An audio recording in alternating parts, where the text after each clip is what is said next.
এক রাজার দেহ রক্ষার জন্য দুজনকে রাখা হয়েছিল, কিন্তু তারা খুব অলস।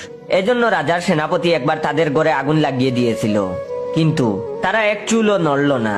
ফলে আগুন নিভিয়ে তাদের বনবাসে পাঠানো হলো। তারা সেখানে বাস করতে লাগলো। ঠিক হলো, এক রাত একজন ঘুমাবে, অন্যজন পাহারা দেবে, অন্যদিন অন্যজন ঘুমাবে, এভাবে চলবে।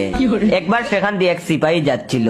তাদের মধ্যে একজন বলে উঠলো, এই যোদ্ধা ভাই, একটু এদিকে আসো। তখন যোদ্ধা বলল, কেন? তখন প্রথম অলস বলল, এই যে আমার বুকের ওপর একটা বড়ই আছে না, ওটা আমার মুখে তুলে দাও। তখন যোদ্ধা বলল, তুই নিজে তুলছিস না কেন? তখন প্রথম অলস বলল, কে যাবে এখন হাত নেড়ে বড়ই মুখে তুলতে? তখন যোদ্ধা বলল, তোর পাশের জনকে বল। তখন দ্বিতীয় অলস বলল, আরে বলো না ভাই, আমি পারবো না। তখন যোদ্ধা বলল, কিন্তু কেন? তখন দ্বিতীয় অলস বলল, কাল ওর পাহারা দেওয়ার কথা ছিল, আমি ঘুমের মধ্যে হা করেছিলাম, একটা কুকুর আমার মুখে পেশাব করে দিছিল, কিন্তু ও কুকুরটাকে তাড়ালোই না।